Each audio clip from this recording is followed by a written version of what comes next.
About 18 months ago, I was in quite a difficult place in my life. Just really kind of burnt out with work and a lot of things in my personal life that was causing a lot of stress in my life.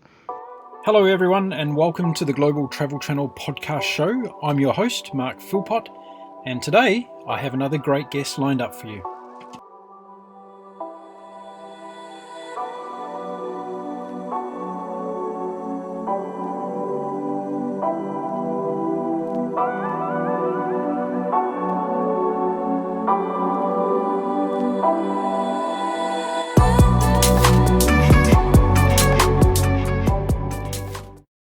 The Inca Trail in Peru has forever been a high priority on many people's bucket lists.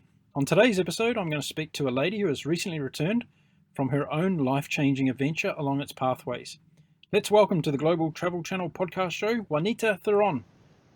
So, Juanita, welcome to the Global Travel Channel podcast show. Thanks, Mark. Thanks for having me. You're welcome. How are you feeling today? Good?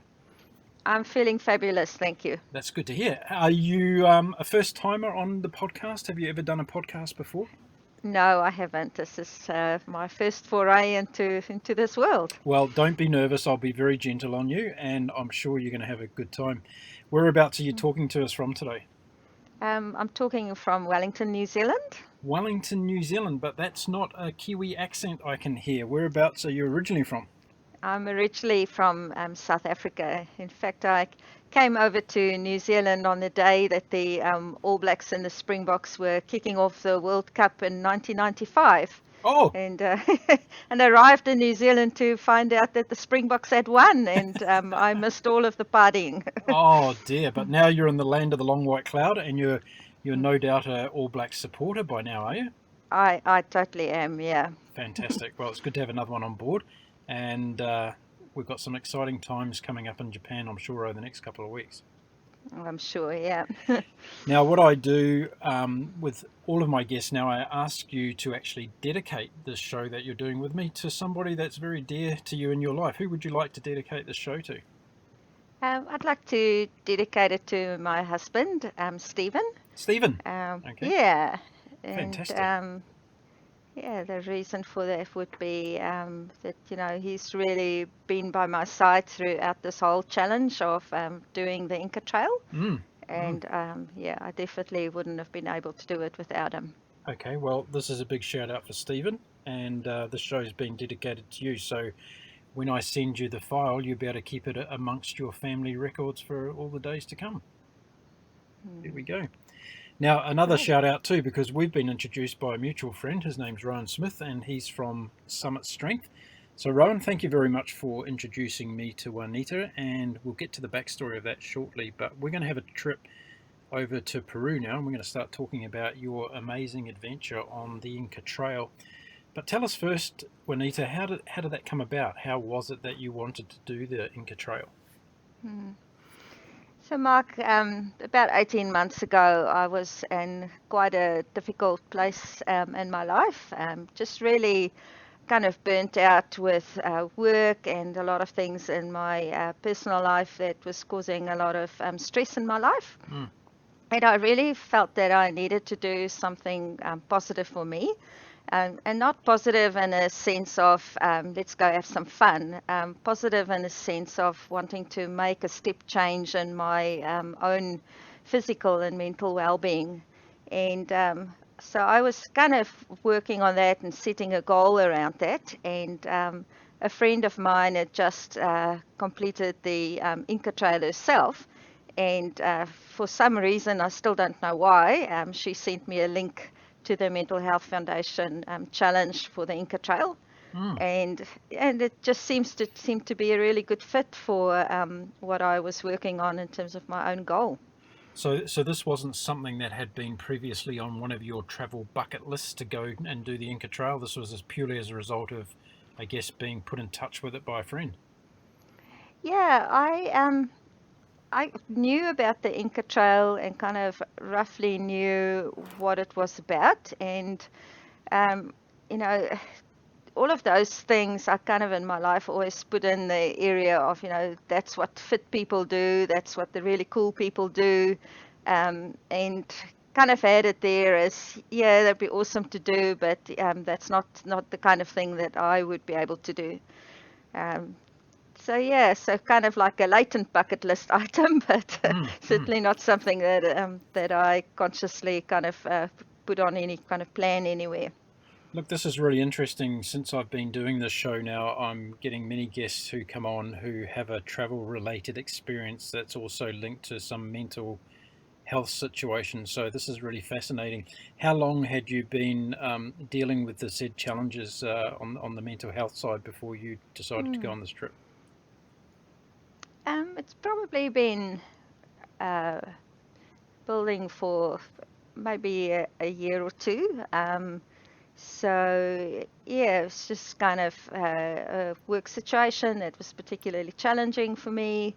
And then yeah, also just things. My husband had brain surgery 5 years ago and has been yeah, kind of working really hard to reclaim his life after that event. Yes. And you know, just a culmination of a few things made life particularly tough for me for quite a long time. That's wonderful that you've been able to share that with us, and I thank you, because there's many people that are listening to the show who contact me, and they open up about their challenges and also how the inspiration of the person on the show actually helped them over some of these challenges. So I'm sure that you're going to be doing that today. So I wanted to make you aware of that, and that that's one of the reasons I wanted to have you on the show, because I know that that can help a lot of people as well. My show is about not only getting people to travel, but the rewards that come from that. And they're sometimes not so obvious, because we think, you know, going on a holiday, as you just said earlier, about it's not always about the fun side of it. It's about actually maybe reclaiming something in your life. Would that be true to what we're talking about today with you? Yeah, totally. Okay, good. So the Inca Trail popped up. Now I'm really fascinated to find out, first of all, how you went about planning this. Did your friend send you a lot of details about how to get involved and actually go on this trip? No, not at all. I mean, I knew from her preparation that it was a particularly challenging hike to go and do. She is a very fit person and does a lot of tramping herself. And I know that, you know, she's been consciously preparing for it, so I knew it was going to be a tough challenge. But also, yeah, I needed something. So I was working with a coach at the time, and the coach challenged me to pick a challenge that was really scary. And so when that came across my desk, I thought, yep, that qualifies as scary, so I'll say yes to that. And it wasn't until after I'd signed up when I realized just how scary it was. So when you say this coach, was this a life coach, a fitness coach? What kind of coach are we talking about? This is a life coach. A life coach, okay. And they wanted you to do something scary. What was their response when you said, I'm going to go and do the Inca Trail? Just a lot of high fives. So I am part of a group of people. It's called the School of Champions, and it's really just a kind of online community with an online coach that yeah, helps us to set goals, and there's a bit of a process of working through, you know, what your plans are and your barriers are and that kind of thing. But yeah, no, a lot of support to say, yep, you know, that sounds like a good goal. That sounds like a wonderful concept, group of champions online. So obviously it's open to anybody in the world, is that right? It is, yeah. And how long have you been part of that movement? So I started that up about the time that I said yes to doing the Inca Trail Challenge. So that was in about, yeah, July, August last year. Fantastic. That's really, really brilliant. So tell us, what, in terms of the next steps in the process for you? Okay, you've decided, I'm going to go and do the Inca Trail. What was your fitness level at that time when you made that decision? Were you somebody that could run up the side of a mountain, or did you have to go and get some training done?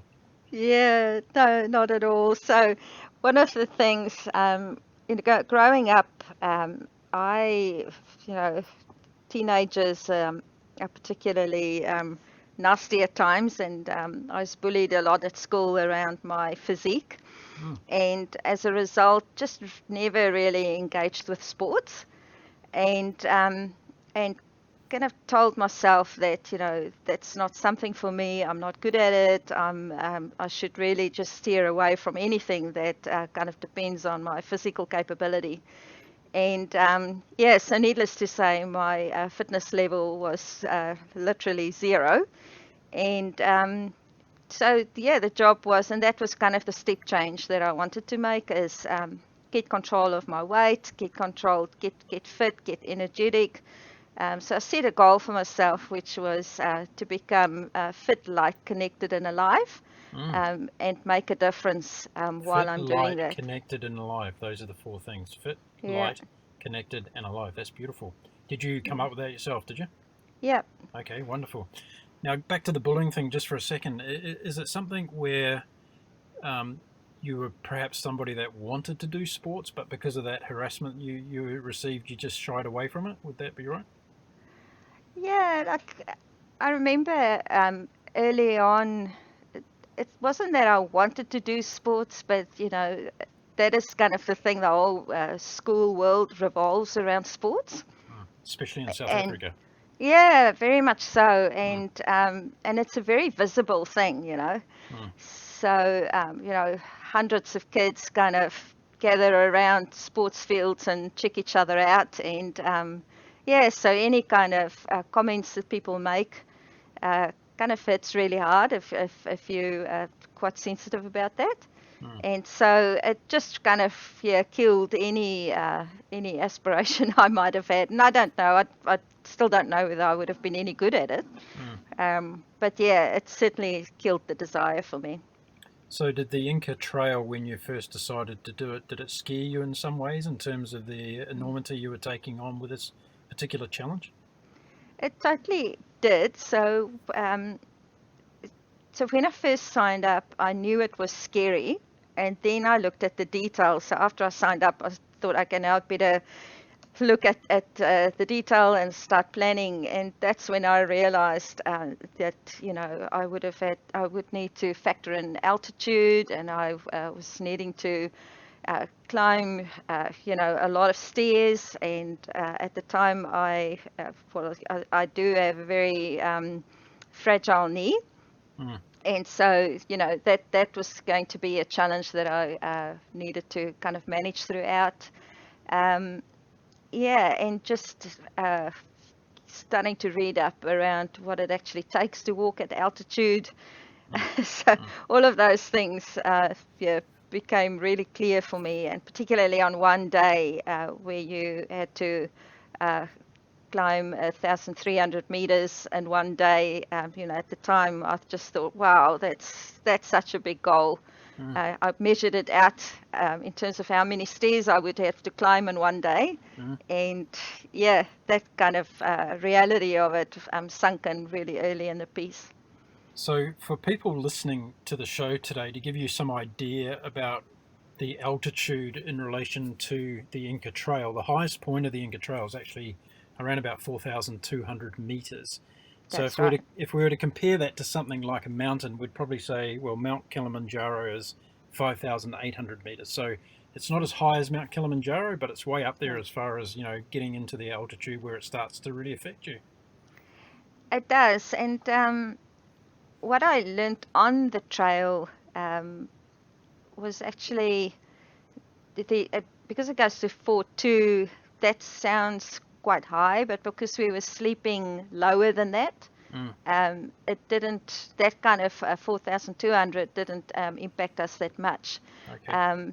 But yeah, so I think there was kind of a big fear factor involved, looking at that big number and kind of going, okay, what does it take to kind of walk at that level? Mm. But actually, what you needed to prepare for is maybe not that quite that high, but just a little bit lower. Yeah.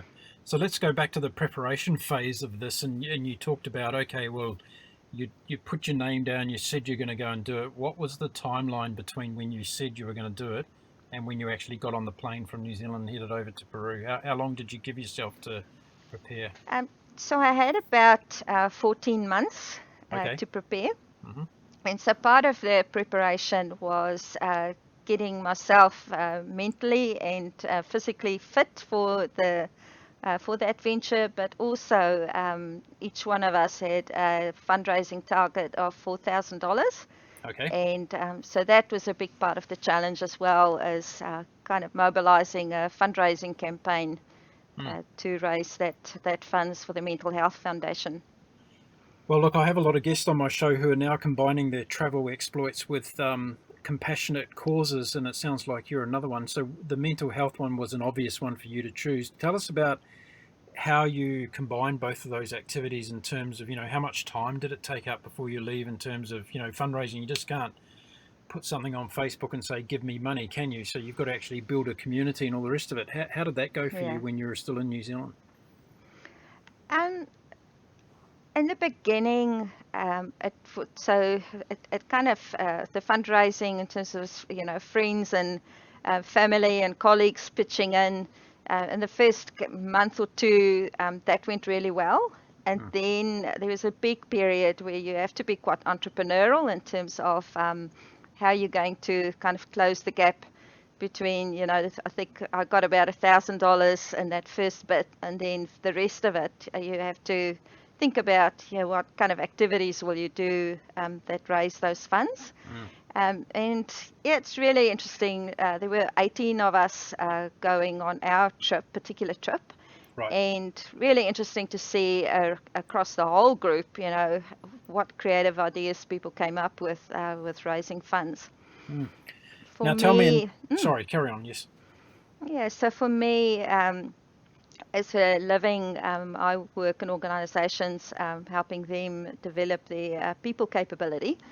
And so I kind of used my strengths in that and worked with somebody who is an expert on breathing. And so we organized breathing workshops across New Zealand to help people use their breathing as a technique for controlling their mental well-being. Fantastic. I'm loving this the more we get into it. Now, for people that are listening and they've just made a bit of a sarcastic comment about teaching people breathing, I've been an advocate of breathworks for decades now and been rewarded from the benefits of it. Tell us a bit more about, when you talk about breathing, are we talking about a sense of meditating here or even deeper? It is a bit, I wouldn't say it's deeper. It is just a more applied way of breathing. So the person I worked with, his name is Scott Townsend. And what he has found, because he's a big advocate for meditation, but what he found was that a lot of people shy away from meditation. And so what he discovered is if we can teach people breathing, that's a real practical thing. So we all kind of, how he describes it is we've got the breath right under our nose. Yeah. And, every time something happens to us, there are different techniques that you can use to actually manage your internal response to things. And so in essence, it is meditation, but it's very practical and quite accessible to a lot of people as a tool to manage the emotional response to things. Absolutely. Now, I'm interested to know, when you were going through this process of the trip preparation, when did you start to feel some of the dark clouds from your life starting to lift a bit? Was it initially in the beginning when all this adrenaline was flowing around fundraising and starting to do some fitness programs and that, or did it take a little bit longer? No, I think I started to see the benefits straight away. Because I haven't been a person that have been exercising a lot or training a lot, immediately I could see the benefits of just becoming physically more active. And, something that I did learn later on from Rowan is, not to kill yourself when you do exercise. It's kind of doing exercise to a point where when you finish, if you just feel really energized, that's the right level of exercise. Where if you totally exhaust yourself, that's probably going a bit overboard. Right. And so that was really good to start feeling the feelings of well-being. Just doing that. And how did it change your social habits in terms of interactions with other people? And that, did you find yourself becoming more energized to have conversations, be more extroverted in your nature? Or did that happen also? No, I think uh, that is one of my strengths is I relate uh, quite well with people, and Yeah. I'm quite open, and yeah, so from that perspective, it probably didn't change a lot for me. But what it did do is change the things that I could say yes to.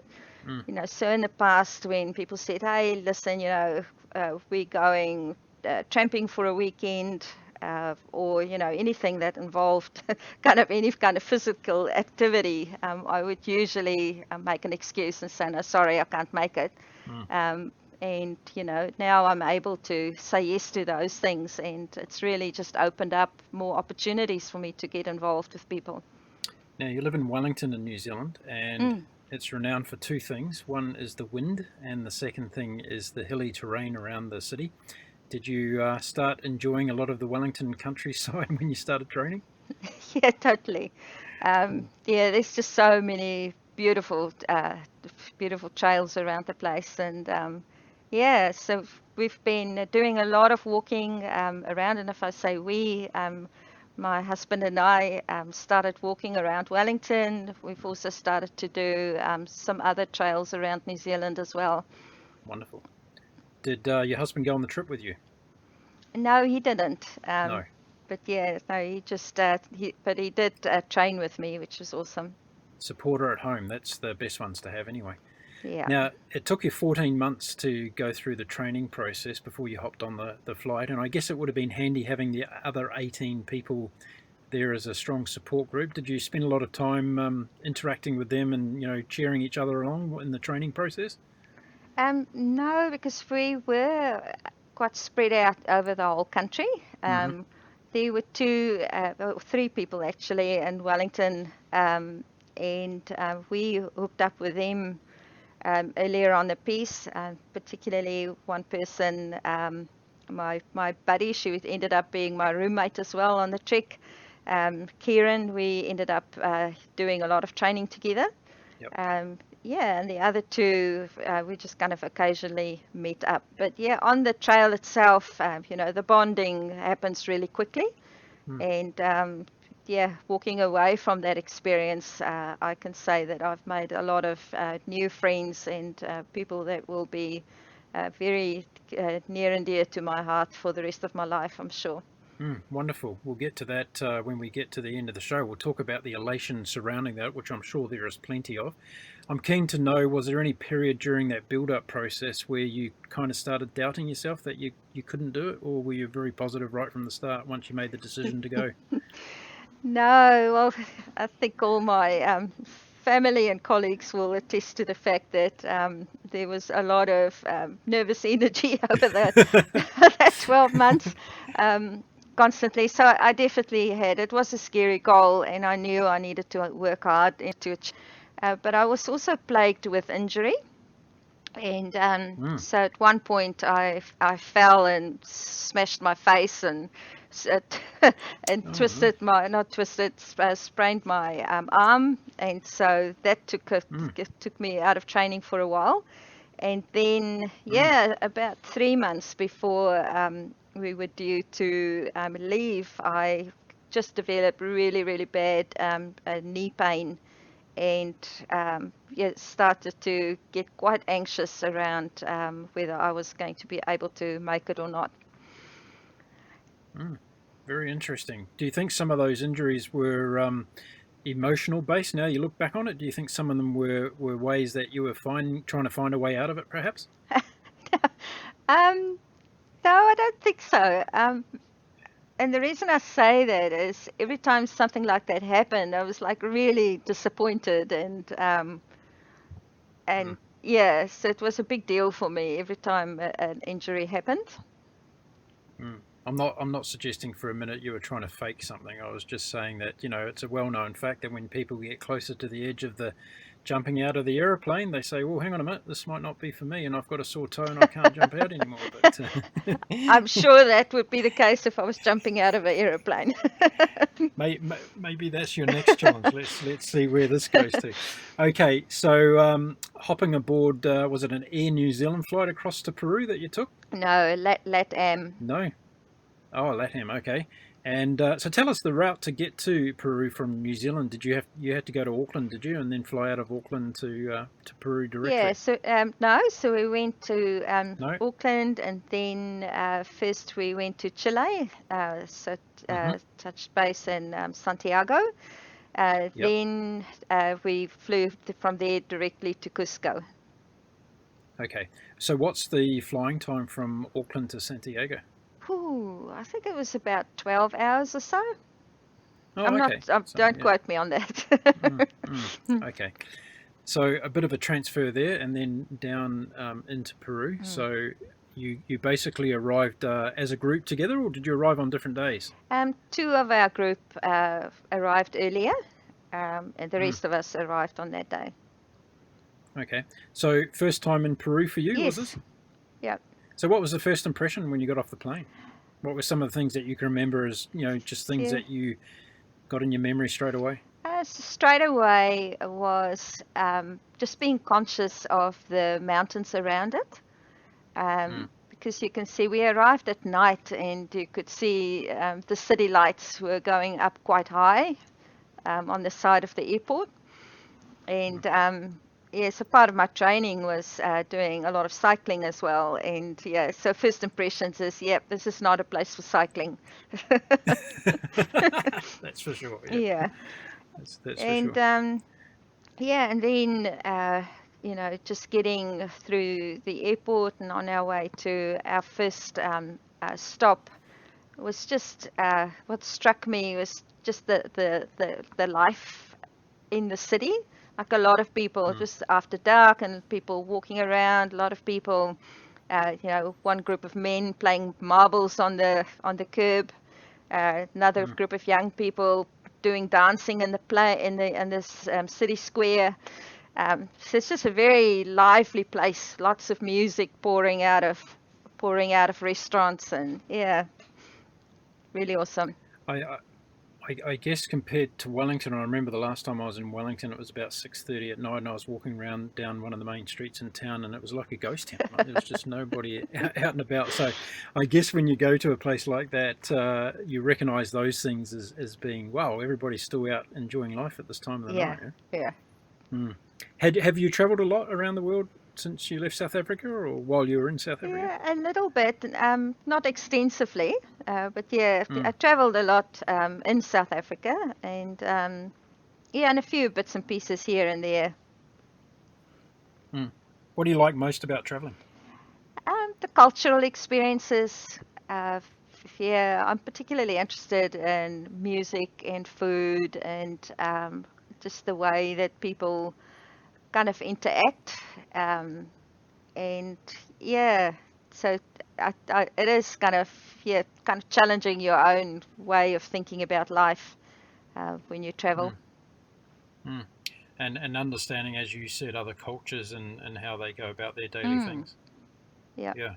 When you talk about your passion for music when you travel, is it something where you track down festivals that are going on, or do you go into a local pub, or what's your connection there to music? Yeah, it's just mostly just seeking out music when I am in a location.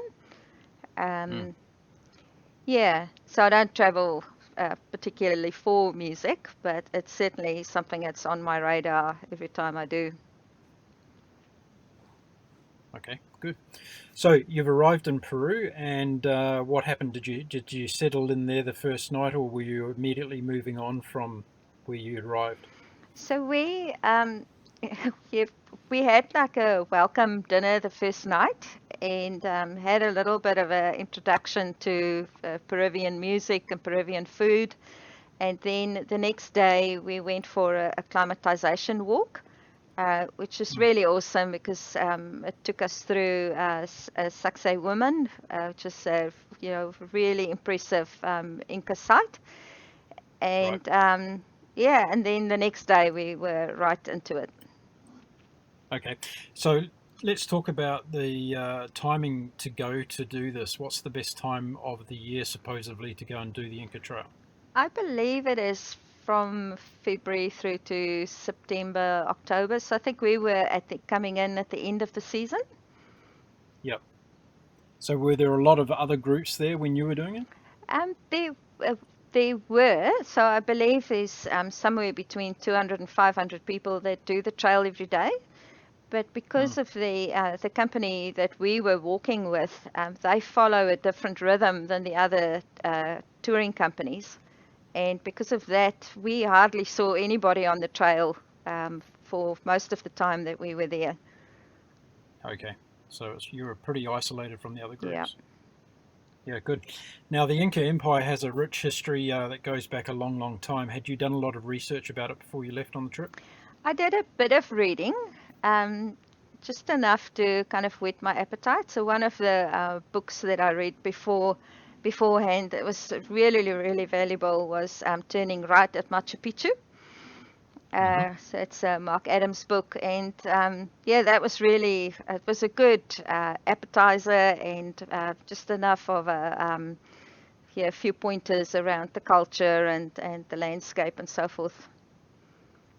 Terrific. Now, part of that history that I've read about is that there used to be 40,000 kilometres of connected Mm-hmm. roadways throughout the empire, and that's just phenomenal. So when we're talking about the Inca Trail Mm. itself, can you tell my listeners exactly what was the length of the trail that you were taking It's on? only 43 kilometers. Yeah, Mm, so it's just a yeah, little drop in the ocean compared to to the yeah. network that is there. Yeah. However, you say it's only 43, but we're talking about terrain that's quite challenging. So this is done over a number of days. It's not something you just get up in the morning and decide, okay, I'm going to go and walk 43 kilometres today, is it? No, it's not. So, yeah, what makes it challenging is a lot of climbing and mostly climbing stairs. So you're climbing up and Mm, down stairs, and the stairs are not even. You know, they're all different shapes and sizes, and yeah, so you do need to be quite careful. And yeah, and of course there's the whole altitude thing. yeah. Now, tell us about that first day because I'm really interested. Well, in fact, tell us about the first hour because I'm really interested to know how your emotions were going. You must have been so proud of yourself to get just to the starting point, let alone finishing it. So, what were some of the emotions going through your mind at that time? Um, I think for me, just kind of putting myself back there, there was kind of like a um, anticipation, a little bit of relief that now we're finally starting this thing. Mm, My room buddy had a little bit of kind of problems the day before with her health. And okay. so we were both a little bit not worried that she wasn't going to start, but we wanted her to start on a really good foot. And so Yep. we were both relieved that we were there and we're healthy and we're finally starting something that we've been training for so long. And yeah, kind of pinching yourself as well, like, is this really happening? Mm. Hmm. Where were you at in your whole mental health situation at this stage? Had you now come full circle and were really bubbling with life, or was that still unwinding as you were going along the trail? Oh, I think I had come full circle. By the time I got to the Inca Trail, I got my work-life balance back in order, and I was so in terms of that goal that I set for myself, I certainly was fit and I certainly was connected, through the whole fundraising campaign and just getting better work-life balance. I felt that I reconnected with a lot of people that I've lost connection with over time and Mm. certainly feeling quite energetic and alive, so that was really good. I'm sure there's a lot of people listening in that would like you to give us some tips on how to get that work-life balance thing sorted out. How did you do um yeah I it? As I say, we're sitting here late on a Friday night doing this podcast show. So Yeah, well, for me that's Oh, fun. For you, it's work. So no, it's also fun for me as well. yeah. But no, I'm really interested to know how you To did be this. Yeah. honest, I changed jobs, and Hmm. yeah, I still. So what I'm doing at the moment is kind of an interim assignment.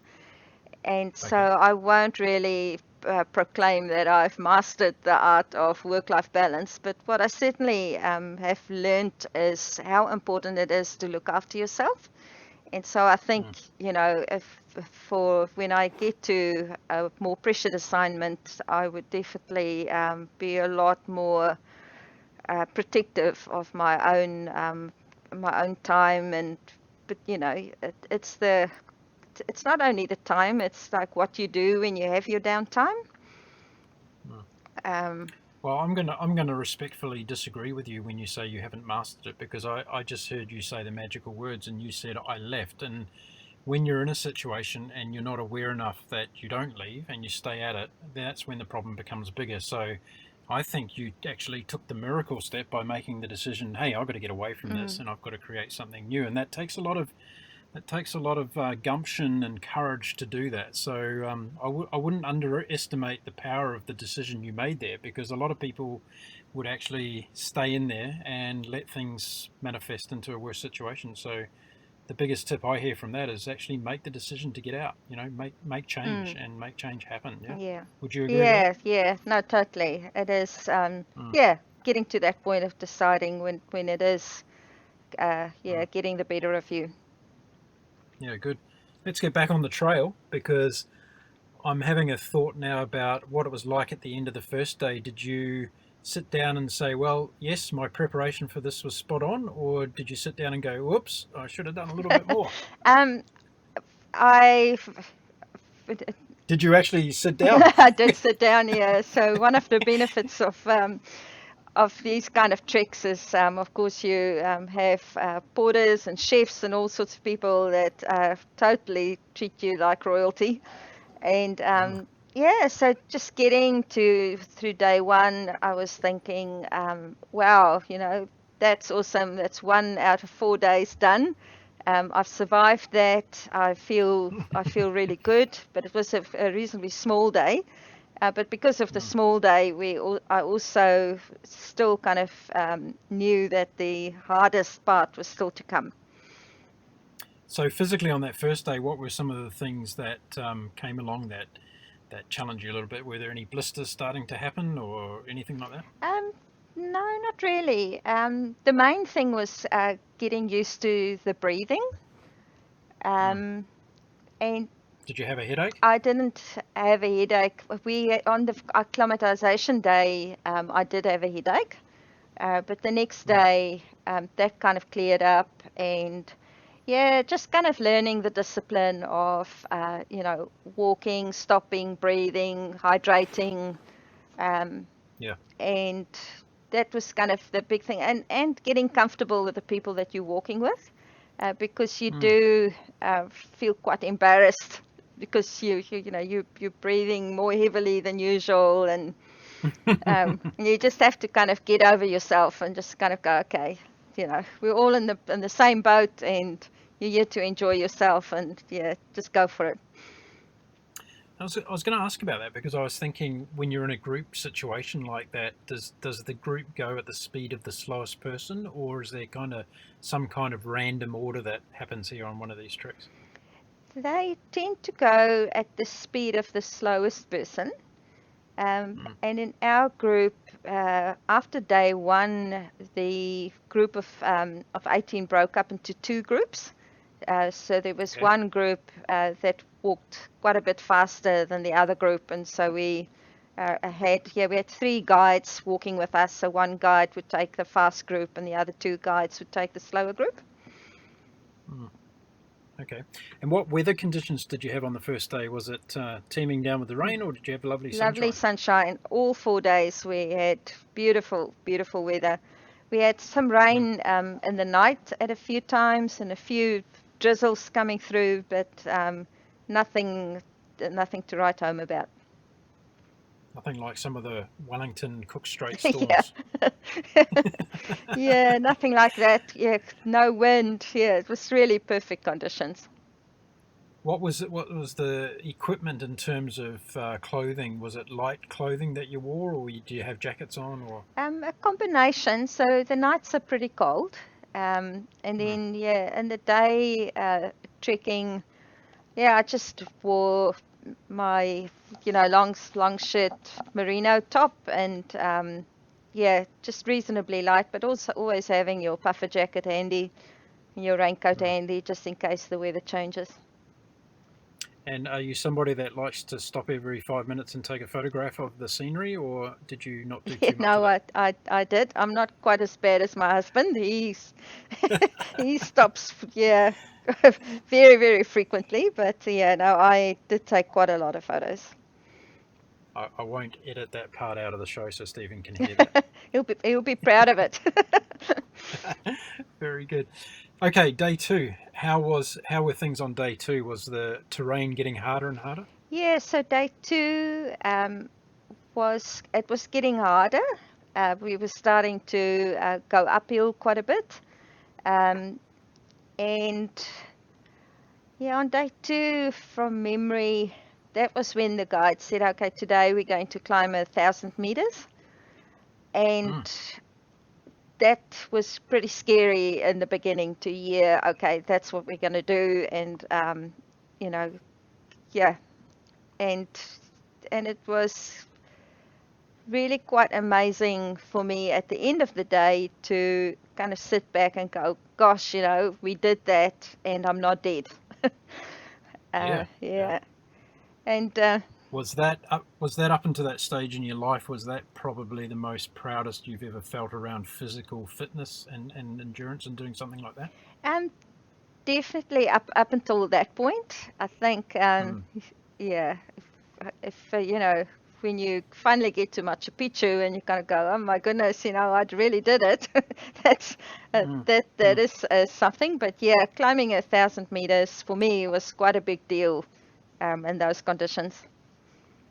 Did you have an opportunity, upon reflecting on that, to go back to your school days and think about how things were then? Did you go that deep on it? Not so much thinking about my school days, Mm, but definitely kind of starting to build confidence that, you know, 2 days into the trek, I'm still having a good time. Um, mm, and we're doing it, and we're all doing it. The whole group are doing it. So that, mm. yeah, it was a pretty good feeling, and yeah, a lot of hope setting in. But we still had what's called the Dead Women's Pass ahead of us.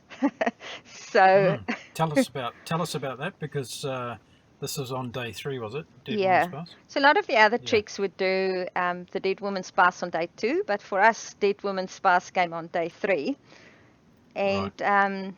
yeah, that was that was a pretty tough day. We started at like 6 o'clock in the morning, and we only got back to camp at about 7 p.m. that night. So Mm, it was a massive big walk, lots of stair climbing. And when you get to the top of Dead Woman's Pass, it's so windy and cold up there. Our guide didn't want us to spend too much time there, just so our bodies don't lose our warmth. And yeah. but yeah, amazing getting to the top, with a bunch of people that you've, you know, really kind of worked hard with to get to that point. And yeah, quite a moment of celebration and triumph getting to the top of Dead Woman's Path. Mm. Tell us all the significance of the name of the Dead Woman's Pass. What's behind that? It resembles what the path looks like. So some of the mountains, if you catch it on a particular angle, it looks like a dead woman that lies there. Mm, So we were mm. quite relieved to hear that. Yeah, it's not a mass gravesite or anything. No, no. No, it's fantastic. Well, that must have been a day of elation, as you said, that you've actually made it up there. It was a long day. It was obviously a tiring day. Did you feel yourself getting fitter and fitter as you were going each day? Fitter in the sense of getting more control of my breathing, yes. Mm. But certainly, you do get really tired. You do uh, know that you're doing a multi-day trek. It's not just something that you're doing for the day and uh, you can kind of recover from. Yeah. So from Yeah. that perspective, but the breathing does over time get a lot easier and feeling a bit better about that. Yeah. Yeah, I bet it does. Mm. Now, they say that the water in the showers along the way is colder than the Atlantic Ocean. Can you attest to that, or you didn't have a cold I shower? didn't know. One of our group tried to stick her toes into the river, thinking she might have a little wash, but yes, she didn't in the end. Yeah. Bit wiser than that. Okay. So the last day. Tell us about the last day of the trek. So last day of the trek was really the easiest day and also the most rewarding. Um, so yeah, just kind of more walking and more Inca sites. I mean, it's really hard to describe just the how all of the stories around all the different Inca sites kind of builds up, and you really at that point start to get a real appreciation for just the sophistication of the Mm, civilization that was there. mm, And you start to learn about the values that drove the civilization, and you start to learn about the what is the word for it? So, with all the Spanish conquistadors coming in and, yep. all of Yep. that happening. And so the history and the awesomeness of the architecture and the amazing mountains, it all starts to kind of play on your kind of spiritual connection, I think, on that last day. Yep. And Yep. yeah, for me, the guide allowed me to walk in front of the group for a little bit, and it was Hmm. really great for parts of that walk to just walk by myself and start to just really kind of sink in, everything that's happening around me.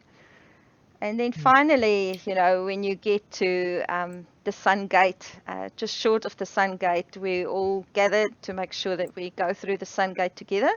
So the Sun Gate is the entrance to Machu Picchu. So that's the first time that you actually catch sight of Machu Picchu.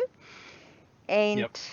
yeah, it was just, going through the Sun Gate all together and um, all of the build-up of the 12 months preparation, the build-up of the relationships we've built, the build-up of everything we've been learning on the way.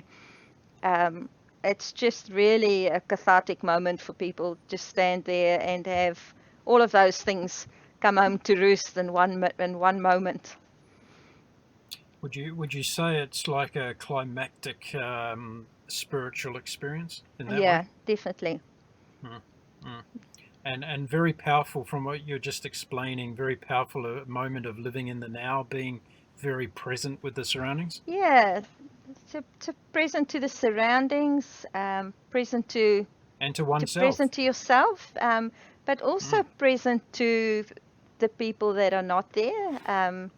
So I think, if a lot of people, well, if I say a lot of people, all people on the mountain that day had tears in their eyes. I don't think there was anyone that could stand there and not have tears in their eyes. And part of mm. that was also gratitude to people who had helped us to get there.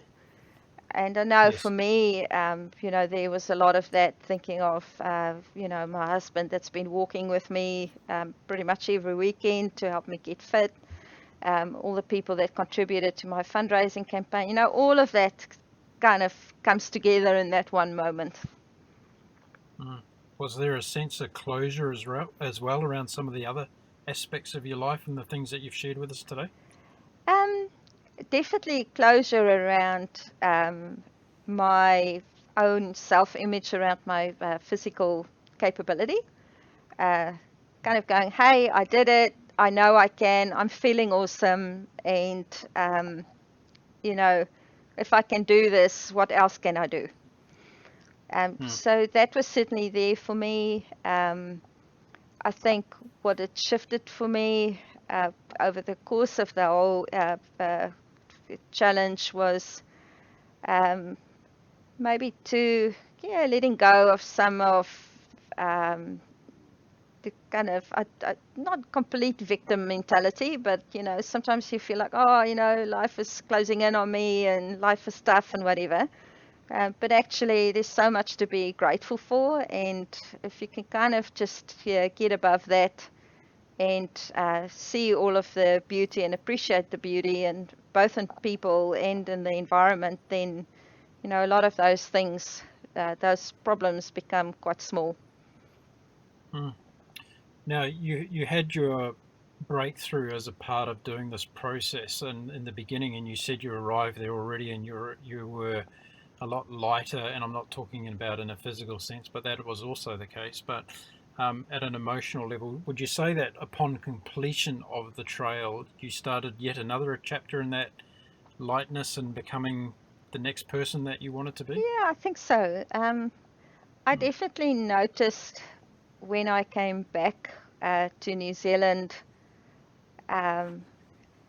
something definitely shifted for me in terms of, I remember, one moment just kind of really affirming my life, and Yes. just that kind of sense of, I'm here and I matter, and I've got good things to do in the world, and here I am, ready to do it. Fantastic. So you're going back next year to run the marathon, are you, to Machu Picchu? No, definitely not. But that's incredible, eh? That they, yeah. Isn't it? Yeah, it is. Maybe you can do the Wellington one first and just get in preparation for it. Yeah, no, I still I still have a mental block when it comes to running. Yeah. Yeah. Okay. Well, you never say never, because I'm sure you're a person that has that attitude these Yeah, days. Never say never. that's right. Now, upon returning to New Zealand, I'm keen for you to share with the listeners here, upon reflection now, and you've had a little bit of time since you've been back to think about it a bit more. What would you say to somebody who's listening to the show today who was in a very similar predicament than yourself? Not only with the work-life balance thing, but also way back to being bullied at school around your body shape and things. What would you say to that person today after you've completed this, as far as advice and inspiration goes? Um, I think it's. Phew, I don't know about advice, but I think what was important for me is just to kind of really take stock of my life and making some decisions around how I want to be in the world and what Yes. it would take to be that person, be that better version of myself, and not to look at the barriers that held me back in the past, to just kind of, name those things and tackle them head on. So no more sore knees. Yeah, so I still have my sore knee, but I've certainly learned a lot from Rowan in terms of managing that. And Great. and I would say to people, I do hear a lot of people going, no, I can't do this because I've got sore knees, and I can't do that because I've got a sore hip or whatever. And one thing I learned from Rowan is that principle of get the expert advice. Like get a diagnosis is what he says, and then let's look at what's the exercise program that can strengthen your physical capability. And I don't think it's a magic bullet for everybody, but I think we are all able to do a lot more than what we give ourselves credit for. Yeah, absolutely right. That's very good. That's a very good sharing to share. That is that, we are a lot tougher in a lot of ways than what we actually sit down and think about. So this particular Friday night around the world, if you're listening to this podcast show and you've got doubts about yourself and the capabilities in the world, then Juanita is sharing with us what is actually possible, and you can get out there and do anything that you really want to take on. What's next for you, Juanita? What you've told us about doing other treks around New Zealand. Is there something else overseas that you're itching to go and do now? One thing that has been on my bucket list for a long time is to do the Camino de Santiago. So I'll probably, if I have to kind of go, what's the next thing I'd like to do overseas, it will be that. But more locally, one of Stephen and my objective is to walk the Te Araroa walk. So we've done a couple of stretches, so we're kind of chipping our way through that. So we've done 2 big stretches already. And so we'll just keep doing that for the next little while, and just enjoy our own backyard, which is pretty awesome. It certainly is. If you want to take on some of the best trekking in the world, head over to New Zealand, because we do actually have some of the best trekking tracks around. Now, regarding your comment there about the Camino, can I help you out with that? Sure. So if you go to our website, you'll find a podcast show I did with a gentleman from the United States who did the Camino, and he shared his whole story. So you might get some tips from him on what it's all about. So Patrick Scott Armstrong was the guest, and he told us all about his experience on the Camino Trail. Great stuff. Okay, well, look at that. We've gone through an hour just like that, and it's been absolutely fantastic chatting to you. I'm not going to let you go today without getting a prediction from you on the World Rugby Cup in Japan. So who's going to first of all be in the semi-finals? Tell us who you think you're going to be in the semi-finals of the World I will not make any guesses around that. When it comes to rugby, I sing the anthems in the beginning and I cheer for the haka, and then that's a bit, and then I look at the scores at the end, and that's my interest. Okay.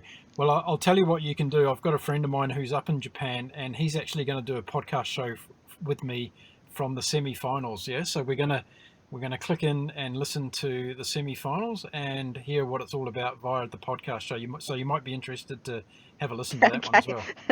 I will do.